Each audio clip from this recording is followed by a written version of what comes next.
months, years, please add your name. So I'm going to pass this around and start with you guys. Is that different from what you do on the website? Well, we'll be sending things in advance, so you'll get a little bit of a peek of what's coming. And hint, hint, we're doing a catalog about Bookie Wookie. If any of you are familiar with this incredible bookshop based in Amsterdam and the way that their bookshop influenced the distribution of artist books in Europe. So I think it's going to be a really important and interesting catalog coming out later this year.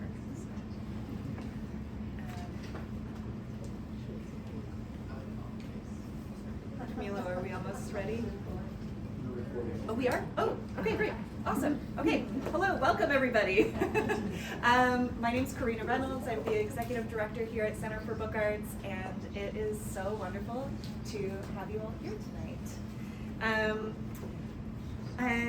Tonight's program, as you all know, is in collaboration with the Bibliographic Society of America, and it is a true honor for me to again get to introduce Mindell Dubansky, one of our longest collaborators at Center for Book Arts, and who I think you all are very excited to hear speak.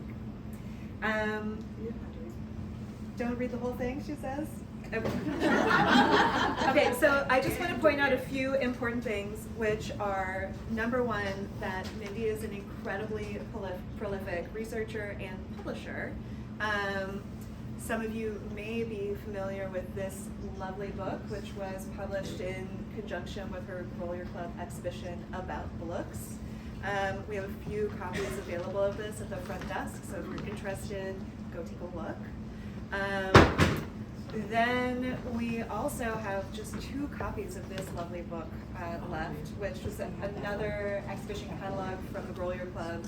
If you like marbled paper, which I don't know who doesn't, just a real stunner. And this book here, which is a catalog very recently published by the San Francisco Center for the Book about stone books. So we've really got, you know. We don't have copies of that here, though. We do not. Just to show you. Just to show.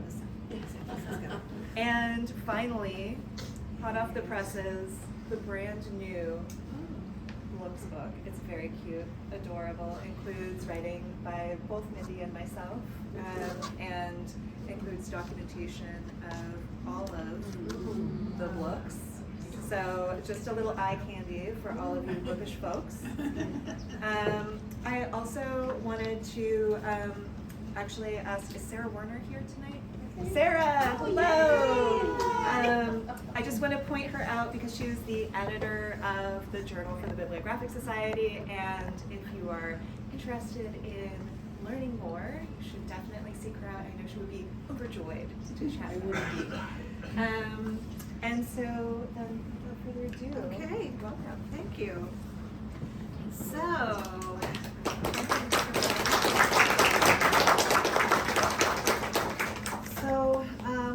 just to give you a tiny bit of background, I've always collected books, you know, for 35 years at least, and this year, right when I had the Pattern and Flow show, one of my closest book friends, Lynn Heckman, who so many of these books belong to, and her husband, he passed away during COVID, she got ill, and I just was under tremendous pressure to do something for her with her collection. It's a long story. I wrote about it in a blog that was just posted today on the Metropolitan Museum of Art a website in circulation as the library blog, if you want to read about that. So I had 3 shows this year. I was trying to get them in, and she did just pass away on Halloween, so it worked. I mean, she got to see everything. She got to give tours with me, Lynn. So much of if you know my work, so much of it's about legacy, the importance of remembering people, giving credit where credit is due to people who didn't receive it. And so my first show opened, I believe, at the Metropolitan Museum of Art. Lynn's collection that she gave to the library was called Emulating Books, and for that show there's a website. This is the second show that I did, and this one was Ian Burke's collection. He died, like, I'm a curse for him. He died, like, right before the show opened. But he was my other friend all these years that we like, who we were going to talk to about books. You know? So I wanted the world to see his collection, and I presented that. And these catalogs are at the San Francisco Center for the Book if you want to order them. And then this show, which Camillo and Corinna were so wonderful to support my idea, because, okay, the purpose of this show is, I'll tell you about it in a minute, but first, so I thought I was just going to give you a walking tour through the show, but then Camillo said, who I want to thank very much, especially Camillo, who like literally got this catalog probably 5 minutes ago from the binder, and the show looks great. I love it. I think it's perfect. Corinna told me exactly how many books to pick. I listened to her. It looks great. So, wow, I'm very happy with it. I want you to know that and appreciate all that you've done. So anyway, I had to give a slide talk, which is like, all right, so then at the same time, I heard that I had to give a slide talk was my monthly memoir group meeting, and I had to write an essay. So I thought, well, why not just write my memoir class project like my slide talk? So I don't think in my whole life I've ever literally like read at a talk, because I like to just talk, because I like to engage with everybody, and if I read, my nose is in this. But since I wrote this for my writing group, they all loved it. They all told me to read it, so I'm reading it. It's about 10 minutes. And so I'm going to read it, and then I'll tell you a short review of what's in the show, and then we're going to go in there, and I'm going to give you a walking tour and answer all your questions and tell you like why I think everything is so great. But and what I need you to do for me, which I'll also fit in. But because this is going to be, hopefully, some of you will be really engaged in this exhibition and want to continue communicating with me about this subject, because I need all the help I can get. It's a big subject. So anyway, my life has presented experiences with books which I think few people have had. Notice I'm looking up. I'm trying to look up. Keep my finger on it. Over the last 50 years, I have created countless new books, explored the inner workings of old ones, and worked to preserve books for future use. Those of you who don't know, I've been working as a head of book conservation at the Met in the Watson Library at the Met for 41 years. So it's been a while. In making new books and in conserving elderly volumes, my patience, knowledge, and skills have been measured and tested. I've been held accountable by the idea of a perfectly bound book, a fine-tuned machine, which can also be a refuge, a temple, or a time capsule. I've tried to do my best, and in return I feel grounded, proud, and grateful for the professional path I chose during my first bookbinding class in 1976. Oh, I gotta do the thing. How do I make it go? It's not going. I did enter, I did space. Huh? Arrow? I did, oh, maybe up or down? I coordinated the slideshow with my memoir. Oh, there we go. I'll leave it there. Oh, God, that's too much for me to do. Somebody else has to. Mina, I could say next. Okay. This is my friend Mina. She knows how to get in there. My appreciation for books began early. Oh, next. Oh, sure. I think we're not in perfect order because of the encyclopedia, but okay. My appreciation for books began early. Our family didn't have many books, and I was a slow reader, one that often read out loud to myself. Yet, I knew enough to be in awe of reading, and I had an awareness that books were precious objects, that people thought and worked hard to make them, and that they contained everything anyone needed to know. And that owning them made people feel important. I'm preaching to the choir here, right? From the start, I was aware of the power of the physical book, both at rest and in motion. Since we didn't have many books, each connected me with the past and held promise for the future. You might have to go back soon. My father's pocket prayer, my father's pocket prayer book. I didn't have a chance to practice this because my computer broke and they took it away. My father's pocket prayer book, given to him when he joined the Navy, made me aware of the book as talisman. And this wasn't his book, because his book was cloth. I mean, are you aware of all those little prayer books they used to give the soldiers and the sailors for their particular religion? And of course, my father's was Jewish, But I wanted to include this slide because I have a couple of these and I think they're amazing. The Heart Shield Bible. Have you ever seen the Heart Shield Bible or know about the Heart Shield Bible? These were the prayer books they gave to the soldiers and their families could buy from them had like gold-plated steel covers so that they could put it in their cover and their hat and it could save their life while they're at it. You know? So, okay, so the family photo albums connected me to younger versions of my family. The all-important, can you go back one? I'm sorry, Sure. the encyclopedia I mixed those two up. Did I have encyclopedia? Yeah. Okay, I'm sorry for this, but I'm practicing it. The all-important volume P for paintings from my brother's Encyclopedia Britannica imprinted me with a love of art before I was old enough to visit a museum. And go to now till you see Pippi. Pippi okay, oh, you know that one. And Pippi Longstocking, one of the first books I bought in the annual school book fair, assured me that it was okay to be fiercely independent. Later, personal books like scrapbooks and yearbooks next measured my journey through life. This was my yearbook, Pimlico Junior High School, 1969. Randy with games. I put an arrow at me. And that is like, this was a really pivotal year, Baltimore City, 1969. Like, the shit hit the fan, as you can imagine. Oh, this is being recorded. I should have. Something happened, like, race riots and typewriters flying out the window. But beyond the books that lived in my house, there was an occasional gift book, and these carried extra meanings, as with a giant, I don't have a slide, so it's with a giant folio about Leonardo da Vinci that my mother proudly gave me when she realized I was going to be an artist. Are you relating to the story? You all relating to the story? Yes. Next.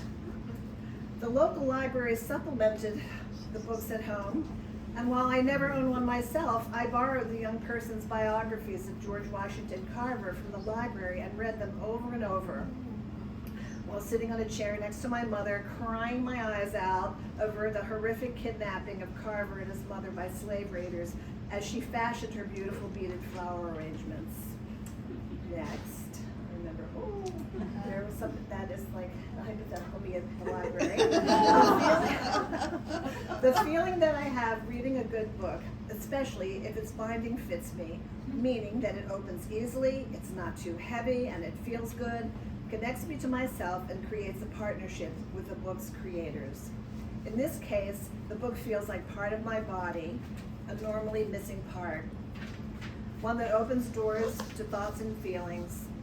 If it's a great book, a wise or a beautiful one, on top of these other qualities, it is transformational, and I'm aware that I am not the same person coming out of it as I was going in. And all of this is happening silently, invisibly, and this could be happening at any time, anywhere. That is the power of the book, a power that resides in the combination of a book's contents and form. I think we could go next. Oh, good. All bookbinders and bibliophiles own book objects. We get them as gifts, we buy them for ourselves. I always treasured mine, but like others, considered them novelties. That is until one day, decades ago, browsing at a flea market, I spotted a tiny carved anthracite book, this one, that fit perfectly in the palm of my hand. Its polished blackness, beveled edges, and incised 4-inch clasp indicated that it was modeled on an austere prayer book. The lettering J.F. Fagan, born February 14, 1875, died July 22, 1897, indicated that the book was made as a memorial. In an instant, in my mind's eye, I was transported to the graveside of J.F. Fagan, and I saw the book being handed to his wife by a friend, a miner, and I knew that young Fagan died tragically in a mine accident in Pennsylvania, and it was heartbreaking. In this unexpected, shocking moment, I was convinced that book objects had importance as historical and artistic objects, and that this subject was closely linked to the history of the book and to life itself. Years later, with the support of the Pennsylvania Anthracite Heritage Museum in Scranton, my original speculation about the book was proven. That's a story in itself. Shortly after acquiring the Anthracite Prayer Book, I began to collect book objects and information about them in order to understand the scope of the subject. That happened. Okay, I allowed myself to deprioritize text, and that's hard to do. To just say the text doesn't matter so much, that's not what I'm looking at, right? It's for a librarian and a bookbinder.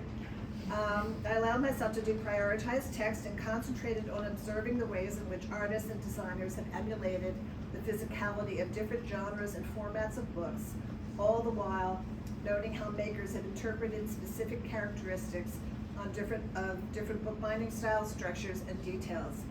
Okay, so next. I wondered if the makers were emulating books they had owned or experienced, or if they were responding to the ideal of a book. It was obvious from the start they felt that certain characteristics of books, such as raised bands, spine and quarter motifs, end bands, and four-edge clasps, were important to include in their creations, and they modeled their work on both contemporary and antiquarian books of all kinds. The point of this slide to me was to show you how books enter, like ways in which books have entered our lives when we really didn't know even that they were entering our lives necessarily. Sitting on our mother's lap, passing a bookstore window, hanging out with our friends, waiting for something exciting to happen. All those little things that we never were so unintentional but made such a big impression on our psyches.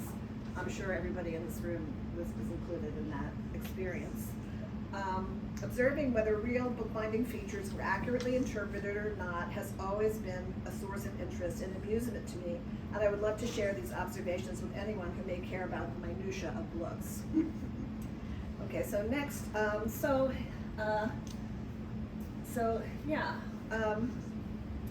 one of the things that came, well, let me just keep reading. I don't want to get myself distracted. What I have found through my studies is that all kinds of people on all levels of skill, all around the world, have been making an incredible variety of book objects for at least 1,000 years. This exhibition, The Best Kept Secret, 200 Years of Blooks, includes objects from 3 collections. Mine, the late Lynn and Bruce Heckman's, and the Heckman collection at the Thomas J. Watson Library, Metropolitan Museum of Art. The primary mission of this exhibition is to illustrate the human connection to the book as object in 6 themes: containment and concealment, enlightenment and learning, pastimes and amusements, love and friendship, commemoration and remembrance, and faith and religion. So you can, so this was interesting to me because so for this show I really was trying to think about, and this is where I need your help in the future or now.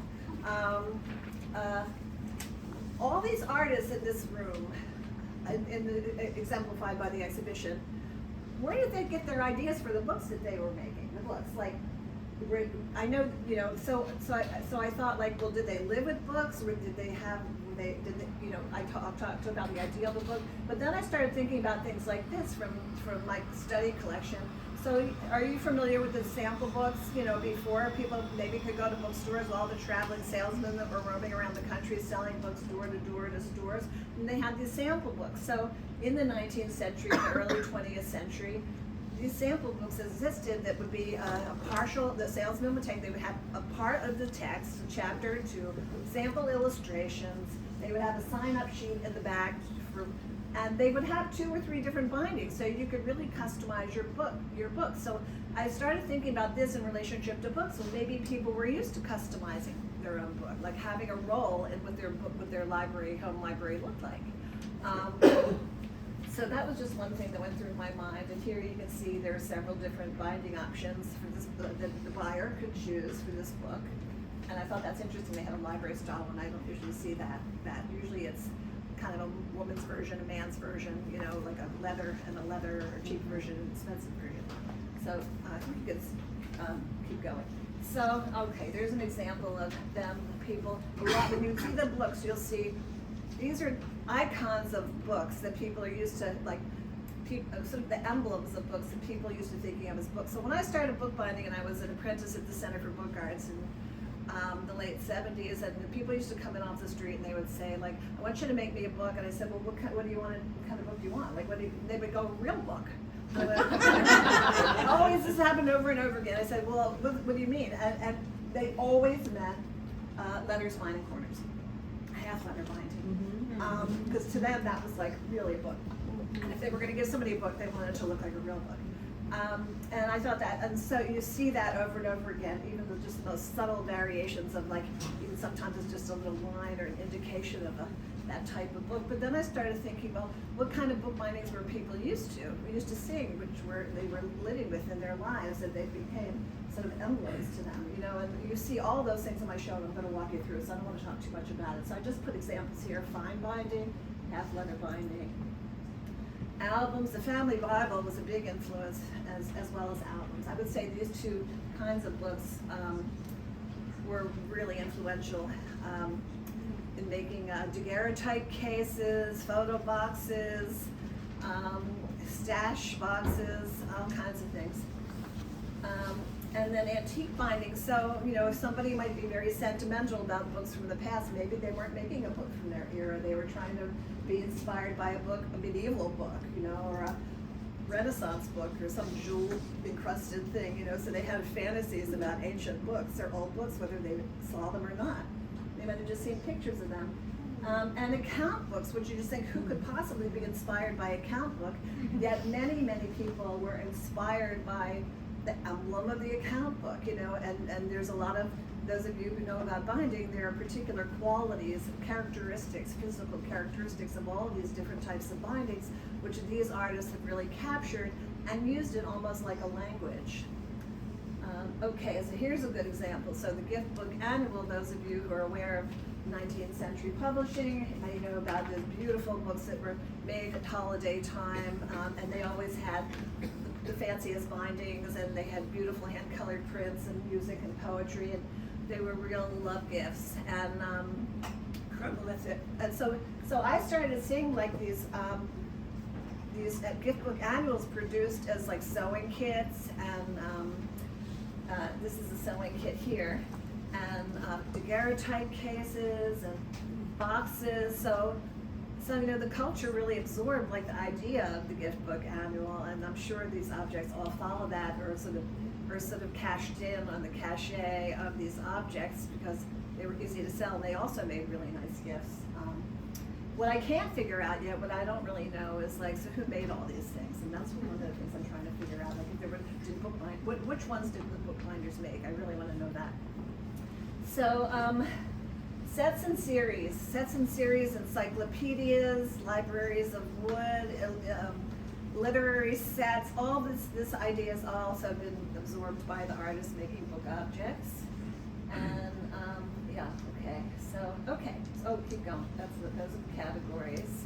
Oh my God, I didn't keep up. I didn't say next. I'm sorry. These are examples. Well, we're going to look at the real thing in a minute, so you can go through those pretty quick. Okay, go ahead. Oh, I love that. I really love that one. I do have one more part to read. Okay, so go one more. Let's see. Sorry, Nina, to do this to you. It's okay, it's not. Oh, don't you love that? I can't wait to tell you about the Volvo book. Okay, keep going. We don't have to waste our time here because we're going to see the real thing. Okay, go. Vernon Cook, lunatic magician. Okay, keep going. Okay, so you know about the books, and I have plenty of these, so if they run out here, email me, please. Okay. This was from the Met Show had a website. This is what the website looks like. It's called Emulating Books, Book Objects from the Lindenberg Technique. So you can look it up if you like this and you want more. You can look at that show. That was the other show. Thank God all these things are recorded. Oh, I guess I didn't do that. The book was just ready like 10 minutes ago. Okay, I didn't have a slide, so sorry. Okay, so my collection of, am I driving you crazy yet? I know it's great, I know I'm in the mood, but my collection and research on books was first introduced in the Grolier exhibition, Art of Books, the Art of Books and Art, and that was in 2016. The goal of that exhibition was to classify the types of objects in my collection and illustrate their histories and functions in society.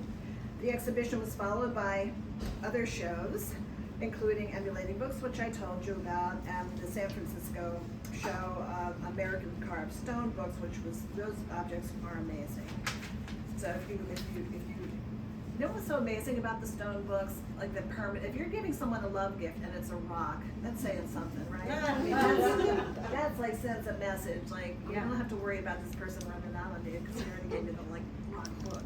But the next public lecture I have is planned for June 2025, and hopefully I'll be more mature at that lecture, at Rare Book School at the University of Virginia. And as of now, the subject of that talk will be the parallel history between book objects and real books. And this is kind of where I want you to help me out. Lastly, I'm currently in possession of over 1,600 book objects, personally, made from the 18th to the 21st centuries, and this collection is available by appointment. It's in my home in Tivoli, New York, because I have my own crazy collection of over 600 books, but then I have on loan Lynn and Bruce Heckman's collection of about 900 and some books, and who knows how long I'm going to have that for. So basically what I'm doing is saying, like, if you become obsessed tonight, you should just call me up and visit. And you have my email, take a picture of my email. I want people to come. People have come. Corinna came with her friends. And you can tell me what you're interested in, and I'll be happy to share it with you, but then you have to like help me figure it all out. So before our tour, we tour our exhibition together. Well, I already thanked everyone. I thanked Corinna, I thanked Camillo, who's worked so hard on this, and Elizabeth Pancrazzi isn't here anymore, but she was the development officer that I worked for in the beginning. And I think we should, and then I really wanted to thank the family of Lynn and Bruce Heckman and the Watson Library for supporting my fantasy of creating a subject where there really wasn't one, and helping me to prove its relevance to the history of the book and other things. So shall we walk? Do you want to ask a couple questions and then walk through? I have one more thank you that I need to make, which I skipped because I was rushing you? Yes. But I really actually want to extend our heartfelt thanks to our sponsor, oh my God, Bruce McKittrick, Rare Books. And so thank you so much to Bruce and for making this happen, because that was just wonderful.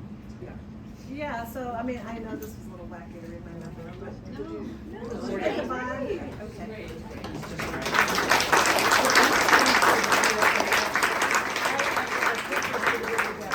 You want to ask a couple questions? How do you find these? Oh, okay, well, I mean, I've always, they were hard to find before the internet. You just had to go into every bookshop and antique store you walked by and pray and tell all your friends you were looking for them, and hopefully they would show up. But since the internet, I mean, you can find them at auctions, you can find them on eBay, on Etsy, you can find them just new ones. Like I buy new ones too, well, now that you know, you're going to see them everywhere because that's what happened. They're everywhere. There's no subject, there's no object that you can imagine or no subject you can imagine that doesn't have books associated with it. Because when I did the show, I literally went through every subject I could think of and asked myself, like, is there a book? Is there a book associated with this subject? Mm-hmm. Like magic, musical instruments, toys and games, household appliances. There's just like people. It's just really universal. Can you tell me about the word look? Yeah. Oh, it's just, okay, so how would you say that, like something that looks like a book that isn't? It's a whole sentence, so I collected for 30 years without like anybody but me and my close friends knowing about it. So book was my shortcut for book look. Okay, so it's your word. Well, Mike John, I think, made it up. Look. Because it's kind of Yiddish, I like that about it. It's faux Yiddish. It's just like a word I use myself, but then, this was the crisis point, because when I had to do the show, I had to Mimi's shares here, and her husband, Mimi has always been my right hand when it comes to publishing my crazy books, including my first book, Guess Who Died? Memories of Baltimore with Recipes. Wow. And she always got her husband, which was it is a cult classic. I get emails from everybody all the time, I just cleaned my bookshelves and I found your book again. So great, making Lakshakugel now, So Mimi's husband, Stan, he was an editor, and Mimi always got him to edit all my books. And he made up this title, The Art of Books and Art, because I didn't know if I should call it books, because I thought, like, I have a tradition of giving my books titles and nobody knows what the hell it means, which isn't really great for sales, but I'm just staying true to myself, you know? I mean, the reason why I called my other book Guess Who Died was that because my mother always called me on the phone when I was in college, and her first line was like, Guess Who Died? And I remember as a freshman, you know, if you're Catholic or Jewish, you know, right? It's like, so Guess Who Died? So I literally had to guess. Because I was such a good daughter, like I was like, she asked me, I have to answer her, and then I would always start, I went chronologically, because I thought, well, that's only fair, like I'm not going to start like cursing people, you know? I kill people, so I would always say grandma, and then she would say, you always say grandma. Well, she's the oldest, that's how we're going. So anyway, so Stan came up with this, he was a poet, and he came up with this beautiful, I really love this title, The Art of Books and Art. So that's how I got that title. He was an editor, and he was all about clarity. Well, he nailed it with this, because it was, so this title was another story. Oh my God, I had to like be friends with 53 marblers, 53 living artists, can you imagine? Well, you all know, if you know me, I'm not like known for my tact. And I was like, I can't get any of these people mad at me. And I know they hate swirl. Like the editor said, pattern and swirl, but they're gonna hate swirl. Why they're gonna hate swirl, I can't even explain it to you, but you know, it's like, it somehow minimizes the importance of marbling. And so only one of my, I mean, this is a whole tangent, but this is a great, I don't know if I should go off on my tangent. Do it. Okay, so in the paper, so this project was 6 years, a paper legacy. Talk about legacy. I thought John died, my partner, he died, and it was so bad, and I said to myself, I gotta do something as good as that was bad. I gotta turn it around, just like I did with my Guess Who Died book. So I thought, who, if I didn't do anything about it, like would be forgotten? And I went through all the book artist categories, and I thought, it's the decorating paper artists. Because their papers were signed on the back, they didn't have a professional organization, everybody cut their papers up in little pieces. They don't even know they're a group, you know, like, I have to do this, and then Ken let me do it, because I told him in the beginning we were just gonna do 12, and it wound up 53, and he didn't say anything, so that was pretty good. So, that's probably why he won't let me bring all the books to the mat, which I really wanna do. So, maybe I shot myself in the foot, I hope not. But, so anyway, so there was one of the artists, I went through, you all know Ink and Gall magazine, have you ever seen it? You know, we digitized it so you can read it on their website. But it was like the only publication that these people really had. And it really just covered marbling mostly. So I went through Ink and Gall and said, all right, who wrote articles, who did people write articles about? And that's kind of how I fleshed out the list of people in parts of the countries that I didn't know. I mean, I knew New Yorkers, I knew a lot of people, but I didn't know people from Nebraska and Kansas and, you know, all those people. So the Deep South, I didn't know, that was a whole amazing group. And so one guy, I loved his work so much. He was an old hippie from Washington State, Richard, probably shouldn't say his name, oh my God. So anyway, everybody, I needed to get permission to publish his picture. He didn't give me, other people gave me his papers. These people all gave me other people's papers who either passed away or didn't have their own papers anymore. So the artists made the collection in cases where I couldn't get the papers, which was amazing in itself. So everybody told me this man died, and how he died, and when he died, and people after people told me, and I said, well, I gotta get permission from somebody because I gotta publish these pictures. And so I asked the guy who last saw him like 1989 at the Marblers Gathering in Santa Fe. I said, well, did he have family? Do you know anybody, how we can get hold of him? He said, I think so. He had a son. I'm gonna call him. So he calls him. Calls his son and says, oh, can we photograph? Can the Met photograph your the paper? And he said, well, you can just ask him himself. He's sitting right here. So this guy got so embarrassed he just couldn't even talk anymore, and he called me back and he said, well, you have to call him because now I'm too embarrassed, because I said, well, you weren't the only one. So I called him up and I said, and the first thing he says to me is, yeah, I heard everybody thought I was dead.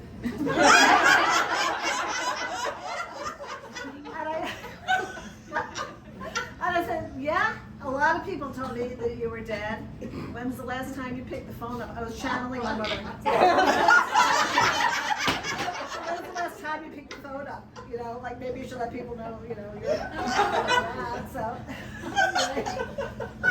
that was an example of like my loss of tact. But I didn't know how else to say it. So anyway, so then he said he didn't have papers anymore. He went and made an entire new set of papers with his old techniques. Oh my goodness. So, and he wasn't the only one who did that, but it was amazing how this, and you can all come and see that collection. It's at the Met in the library. Just make an appointment to see whoever you want to see. Dudene is coming next week, 2 weeks, and it's there for your enjoyment, and it's digitized. It's on the website. There's a resource guide. Very, very proud that I did that, and it was like win-win-win for everybody. All the artists, I saw them transform in front of my eyes with pride. You know, when we had our show, I wasn't originally going to write a book or do a show. I was just going to make the collection. But then, when all the papers came, we saw them, and one after they were like jaw-dropping. They were so beautiful. And we were like, they're still around. We got to show this, you know. So that's why we did this, and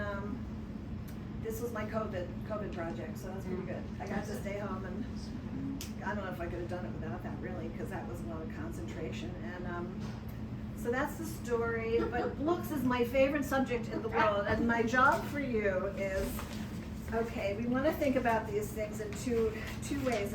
So far, you can let me know what you think, because I'm leaving it to you.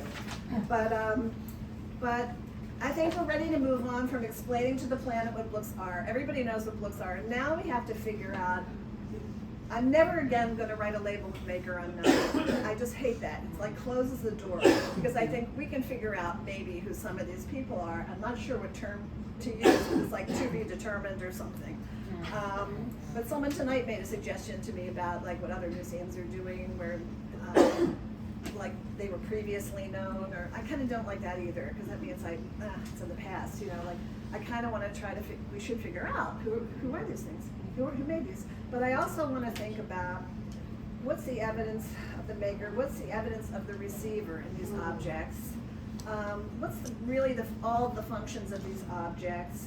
How do these objects relate to specific books? That's really what you're going to be good at. So when you look at these objects tonight, I want you to really be thinking like, how do they connect to books, or a particular kind of book, or an idea of a book? I know what I think, but you all have different skills and histories than I have, and bodies of knowledge, and you're going to see something different than I see. That's what's so excited that you're all here tonight. And then I'm pretty good at this one, the relationship to bookbinding formats. You know, how do they relate to books, and how do they get it right, or do they get it wrong, or are there particular periods or types of bindings they're trying to really copy hard? One observation I made that I think is hysterical is that the Canadians in my book so far get the award for like making the most authentic books.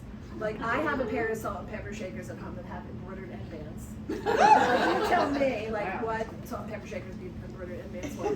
But also all the other Canadian ones have like very exacting book details, textures, binding structure. So they care. Canada really cares about books as far as but I can't prove it. I can give a few examples. And then also really noticing what might be a provenance marking, like what might be an evidence of provenance. I think that's also something that you guys would be really good picking up that I might not, something I might gloss over. Because even looking at the show the way it's laid out now, I glossed over a lot of stuff that I see here differently than when everything was home. So, so should we go?